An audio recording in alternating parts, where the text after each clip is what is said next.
So I went to primary school at Bunkers Hill State School. I think I had about 100 kids in the school, so it was quite a small school outside of Toowoomba. And high school, I went to Centenary Heights State High School in Toowoomba, and that was a pretty big jump. That had about, I think, 1,300 people in the school. My favourite subject in primary school was definitely HPE, and actually I think that probably became my favourite subject in high school as well. So I'd say sport.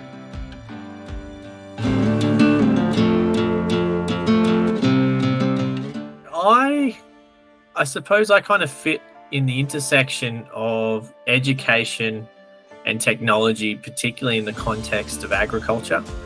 So on a day-to-day basis, what that looks like is, working with big organizations to create experiences that really give students an authentic look at how ag tech is used in agriculture and industry. Or it could be running incursions at schools, or it could be running holiday programs for younger kids to get into technology.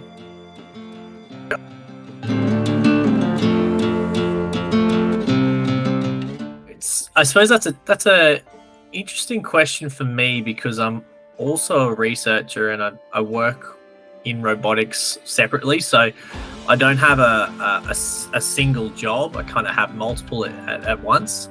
So for example, today I was working on developing different sensing methods for a robotic system. But then in between that, I was working with the ECA. So I suppose in general, it's kind of a mix between either doing robotics myself or helping run programs for kids to get into robotics in ag.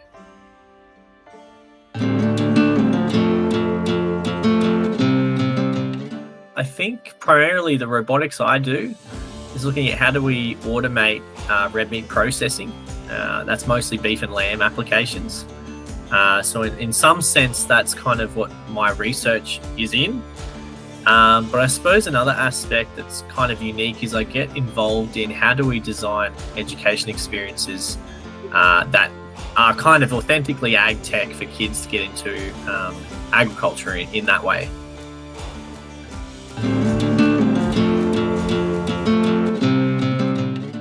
So I suppose technology for me has been something I've always been keen to explore. But quite early on, I realized that there was no point learning how to code or do electronics or, all the other kind of engineering stuff unless you had a real problem to solve.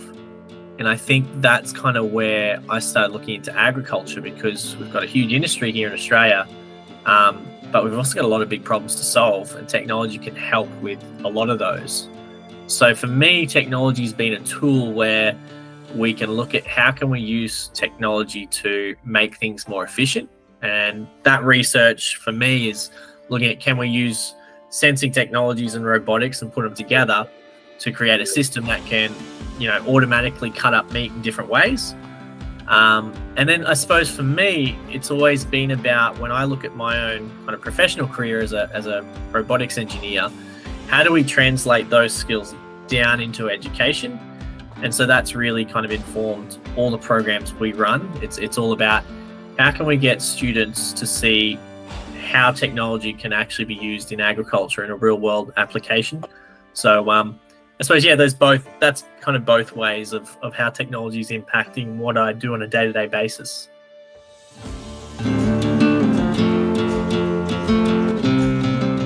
I think for me,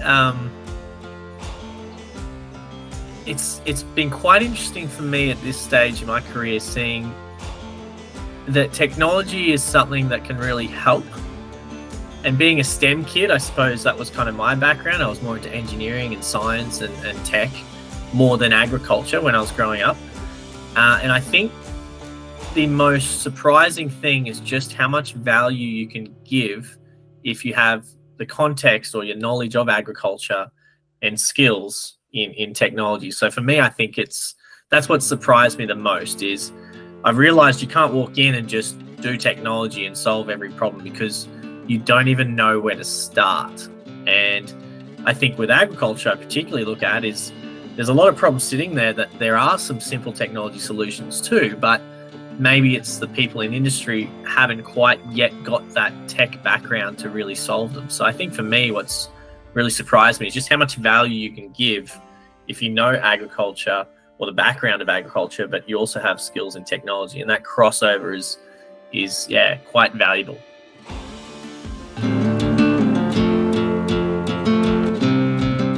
I think 5 years ago, I would have answered that question as a very technical question. Being an engineering background, it might have been to do along the lines of, how to use technology. But I think in hindsight, it's really become the social skills that I initially thought weren't that important. But I think the networking, the brainstorming, but particularly more so the way to critically think about a problem and break it down, I think has been a really useful skill that I think is very underrated, and that takes a lot of expertise to get to a point where you can really break down problems. Because until you know what the problem really is, you never really know how to solve it. So I definitely say it's probably the soft skills of problem solving, critical thinking, and brainstorming solutions, and then testing those solutions.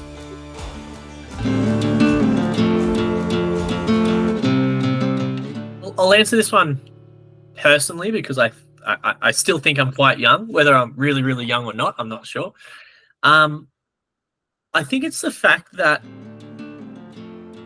when you start a career in general, and you're young and you don't have years of experience under your belt, I think the challenge is people sometimes have difficulty seeing whether you're good or how good you are to trust you enough to solve their problems.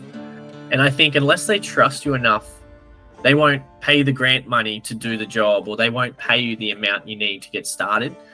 And I think that's the real challenge with starting off being a young person, particularly in the industry of agriculture. It's about figuring out how can you prove yourself without having years of experience.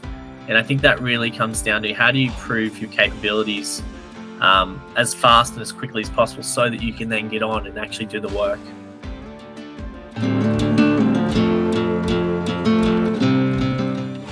For me, I've found a lot of success in applying for grants, and I've had some really great opportunities to win some grants.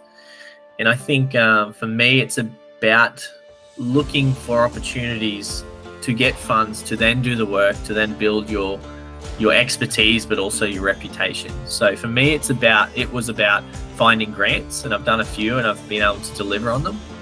And now the next step for me is looking at how do you move from grants into more commercial aspects, which is a little bit trickier because you've got more of a expectation to deliver. But yeah, for me, it was about finding grants to apply for, getting those grants, doing some projects, and then building that kind of reputation to then start looking at, all right, grants is one option, but how do we solve industry problems with, I suppose, commercial money?